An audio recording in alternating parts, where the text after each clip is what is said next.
Doctor Asif इजहार channel को subscribe करें और बेल आइकन को दबाना न भूलें ताकि हर नई वीडियो की अपडेट्स आप तक पहुंचती रहे। औज़ुबिल्लाहि मिनश्शैतानिर्रजीम बिस्मिल्लाहिर्रहमानिर्रहीम। अज़ीज़ दोस्तों, जो सिलसिला हमने शुरू किया है आपको इस चैनल के ज़रिए मुख्तलिफ़ किस्म की जो कॉमनली इस्तेमाल होने वाली अद्वियात हैं उनके बारे में आगाही फ़राहम करने का, आज उस सिलसिले में मैं आपसे बात करने लगा हूँ क्लोनाज़ेपाम के हवाले से। क्लोनाज़ेपाम जो है वो बेंजोडाज़ेपीन ग्रुप का एक ड्रग है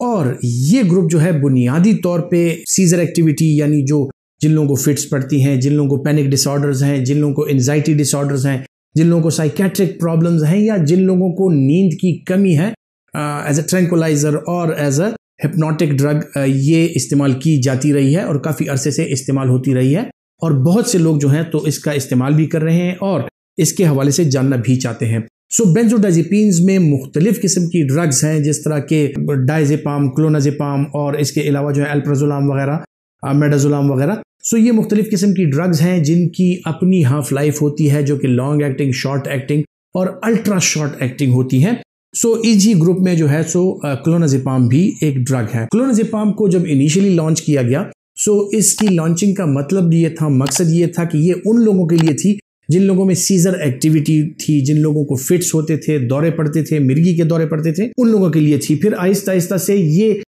इसने अपनी जगह बनाना शुरू की उन लोगों में जिनको एंजाइटी डिसऑर्डर, पैनिक डिसऑर्डर या फोबियाज का जो लोग शिकार थे, जिनको साइकेट्रिक प्रॉब्लम्स थी, सो उन लोगों में भी, और खुसूसन फिर वो लोग जिनमें नींद की कमी और नींद ना आने के जो मसाइल थे, उन लोगों में भी इसका इस्तेमाल शुरू किया गया और ये बतौर एक सेफ ड्रग,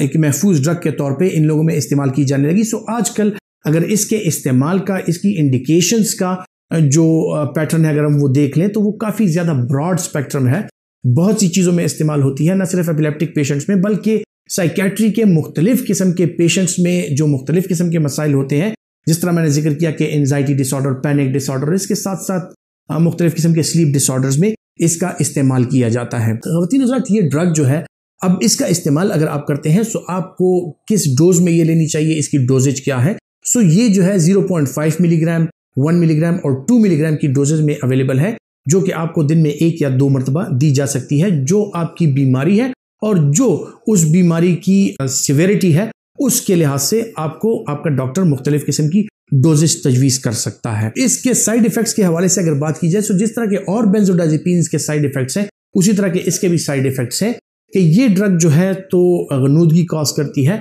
और जो लोग इसका इस्तेमाल करते हैं वो अक्सर औकात उनको नींद ज़्यादा आती है और ज़्यादातर उन लोगों में सर चकराने की जो अलामत होती हैं, कमज़ोरी की अलामत होती हैं, या बदन में कमज़ोरी की अलामत या लेथार्जी की जो अलामत हैं वो ज़्यादा होती हैं। जो इसके ज़्यादा साइड इफ़ेक्ट्स हैं वो ये हैं कि इससे आपके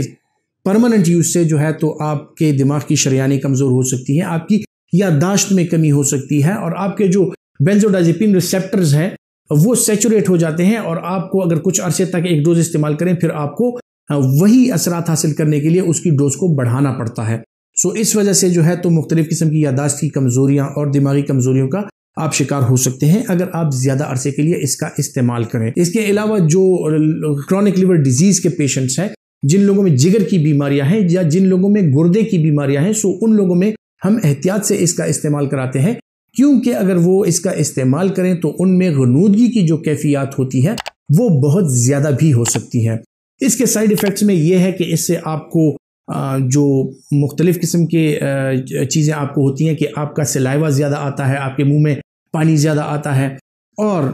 आप जो है तो आपके होंठ खुश्क होने के जो वो प्रोसेस है वो हो सकता है। इसके अलावा जो लोग इसका इस्तेमाल करते हैं उन लोगों में पेशाब का जो कंट्रोल है वो अक्सर औकात जो है इसके साथ मुतासिर हो सकता है। सो ये इसकी बड़ी बड़ी साइड इफ़ेक्ट्स हैं जो मैंने आपको बता दी। अब अगर ये दवाई आप इस्तेमाल कर रहे हैं तो आप याद रखिए कि कौन सी ऐसी चीज़ें हैं जिनका आपने ख्याल रखना है। ये दवाई हरगिज़ वो लोग इस्तेमाल ना करें जो chronic liver disease, hepatitis B या सी की वजह से क्रॉनिक लिवर डिजीज़ या जिगर की दायमी बीमारी का शिकार हैं, क्योंकि इससे जो है उनको हेपेटिक एनकेफेलोपैथी यानी बेहोशी और गनूदगी का अमल हो सकता है। इससे जो है तो बेहोशी और गनूदगी के अमल के साथ साथ उनका शुगर भी बहुत ज़्यादा हद तक गिर सकता है। जो और इसके बड़े बड़े कॉन्ट्रा इंडिकेशंस हैं उनमें यह है कि ये दवाई आप जो मुख्तलिफ किस्म की गनूदगी रखने वाली एंटी एलर्जिक दवाइयाँ हैं, जिस तरह क्लोरफेनारामीन वगैरह हो गया, उनके साथ आप इन दवाइयों का इस्तेमाल अगर करेंगे तो इसकी गनूदगी जो है वो और ज़्यादा बढ़ जाती है। और इसके साथ जो जिस तरह मैंने कहा कि जो आपके होंठों का खुश्क होना, होंठों का क्रैक हो जाना, ये सारी चीज़ें जो है ये इसके साथ आ सकती हैं। सो जब भी आप इसका इस्तेमाल करें, अपने डॉक्टर के मशवरे से इसका इस्तेमाल करें। जो आपका डॉक्टर आपको डोज तजवीज़ करे आपकी बीमारी के मुताबिक, उसी डोज में इसका इस्तेमाल करें। इसके साथ पानी और मशरूबात का इस्तेमाल आप ज़्यादा रखिए, और इसके साथ साथ और ऐसी किस्म की गोलियां या और ऐसी किस्म की दवाइयां जिनमें गनूदगी ज़्यादा हो, जिस तरह के पेन किलर्स में ट्रामाडोल वगैरह जो है, या जो मॉर्फिन वगैरह है, ओपियाइड डिराइवेटिव जो दवाइयां हैं, उनके साथ आप इसका इस्तेमाल हरगिज़ ना कीजिए। और जो लोग इसका इस्तेमाल कर रहे हैं वो डॉक्टर से बाकायदा तौर पे अपना चेकअप कराते रहें, ताकि आपका डॉक्टर इस दवाई के पॉसिबल साइड इफ़ेक्ट्स के लिए आपका जो हेल्थ है उसकी असेसमेंट कर सके, और अगर आप में इसके कोई साइड इफ़ेक्ट्स नमूदार हो रहे हैं तो उसका वो बर वक्त इलाज कर सके। उम्मीद करता हूं कि ये बातें आपके लिए फ़ायदेमंद साबित होंगी, और ये वीडियोस जो है आप अपने ज़्यादा से ज़्यादा दोस्तों तक पहुंचाते रहेंगे।